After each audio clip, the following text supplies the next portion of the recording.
Oh, hello. Welcome to our HR Management Training Series. Today we have a few scenes going over employees dominating meetings. This can be a big problem in the workplace and can have a negative effect on many employees involved. As we see in our first scene layout here, we have 3 employees involved. This is at a winery where we have a manager of production, the cellar master, and a winemaker. The meeting that they will be having today is to discuss the production of a new cellar room. They are both direct reports to the manager of production, but at this winery, the winemaker holds a little more respect among their other employees. The 2 positions work together a lot, so it is very imperative that they have a great working relationship so that the winery's success can continue over the next years. Let's see how this meeting plays out.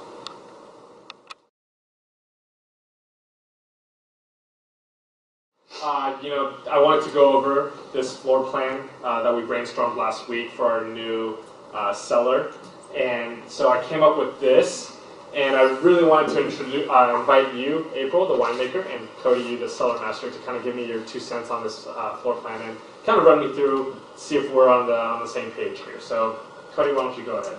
Yeah, I was actually looking at this entrance last night, and it seems like because of the way that the door is... No, I think this better be a lab place, because I have thought about this last night, and I think this is a perfect space for my lab because it's nearby the entrance, and it's easier for my knowledge to go in and out and sending out samples as well. And for this space, I think it should be a tank space and got plenty of room there. And for this corner, it should be our lab room. What I know, it's a better insulated area, and it's a plenty of room for placing a couple thousand barrels there. So I think it should be plenty of room for you. And I think for this little corner, we can put our bottling line there as well. And then it got some space separated from the cellars. It's quiet. It's easier to sanitize it. So I think that's a better place for the bottling line. It seems like if the bottling line there, we can't get our equipment through this opening to be able to... No, I don't think so. I think it's already plenty of space there, and I don't think you have any space, any problem with the forklift going in and out. And then for this area, I think that we can use that for more tank space and barrel space as well. And then that's just my thought. I was just thinking, if customers need to come through and see the area, would it be better to have the entrance on the east side here? No. I think that's definitely a lab place. And then I have thought about this last night over and over, and I cannot find another better space for my lab. Okay, Cody, as being the cellar master, I know you have to move a lot of barrels and such. The loading dock is on the back right here. Do you think it makes more sense to move it onto the west side or the south side? I think the loading dock is in a good position. It's just the opening of the doorway, the way that it's shaped. No, Cody, I think that got to be my lab space. I don't want any loading space there, and I think that's a better space for my lab. That's it. That's just my opinion. Oh my God, this is a terrible meeting. April, who do you think you are? What do you think you're doing? Throwing all your crap ideas on the table. If you want to sit up here and be manager, go ahead and do that. Cody, come on. You just sit there, have nothing to say. You're the cellar master. This is your territory. You need to own this. How did we even get so far with these 2? Cody, what's wrong? I got something in my eye. Meeting adjourned. In this past scene, we saw the manager overreact with both of his employees. We've all seen supervisors and managers behave this way, as continuous problems like this can be very frustrating and it's hard to vent. However, reacting in this way will not solve the problems and likely just create more. There are some other ways to reacting to problems like this that will help benefit the employees and also ensure future success.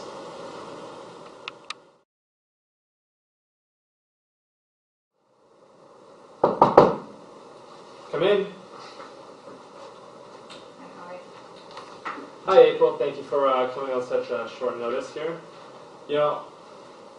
I noticed during the meeting that you tended to throw out a lot of your ideas and, in a sense, dominate the meeting. And, this didn't really give Cody or myself the opportunity to really put in our thoughts. Could you tell me a little bit about what happened? Well, I think during that meeting just happened a couple minutes ago, I probably was as you say, dominating the meeting.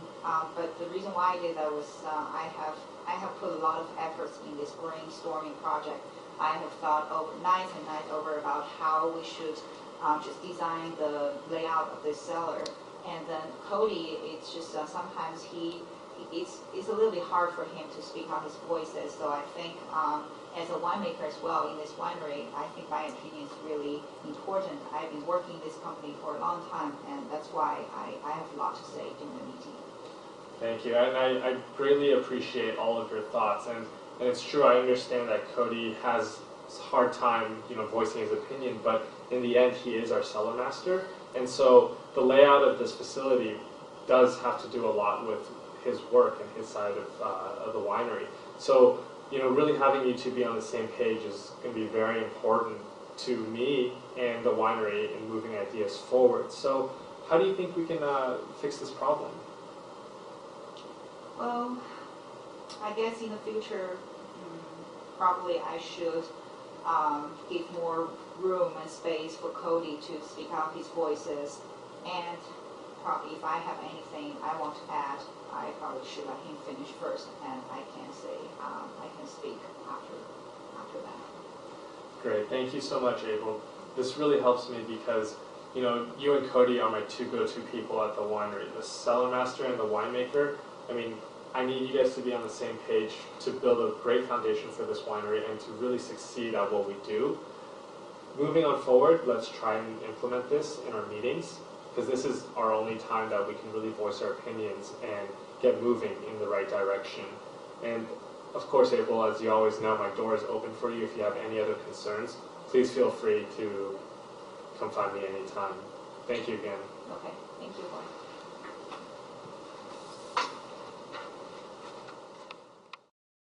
As we saw, this was a very different way to responding to an employee dominating the meeting.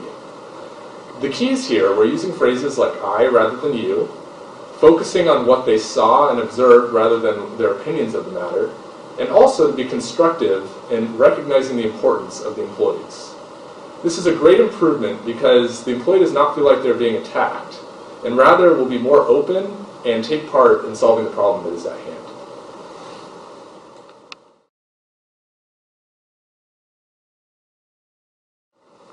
Thank you, April, and thank you, Cody, for coming to this meeting today. Cody, I noticed that at the end of our last meeting, you were quite unhappy about the results of the meeting, and I just wanted to ask you, can you tell me a little bit about what happened? I put a lot of time into looking into this design, and I feel my position as the cellar master is really crucial in the actual production and the logistics of the operation down there. And I understand that April is a great winemaker and wants the place to look really nice for our visitors, but I really want to make it work, and I want it to be a productive, efficient facility. And I just wasn't able to get a word across. I have a hard time expressing my opinion, but when I am halfway into a sentence and she interrupts me, it's really frustrating, especially since I put so much time into this. April, could you tell me a little bit about what happened here? Well, I think here in the last meeting, I was dominating the meeting whenever Cody wants to speak on something, I just suddenly interrupted and then just throw my opinions on there. The reason why I did it is because I put a lot of efforts into this project, and I think as a winemaker, my opinion is also important, and I think that's also the winemaker. I want the cellar to be designed in a certain way, and I think it's important for me to speak them out. Thank you, April. I completely appreciate both of your efforts and opinions into the meeting, and the most important thing for me is to have both of you on the same page.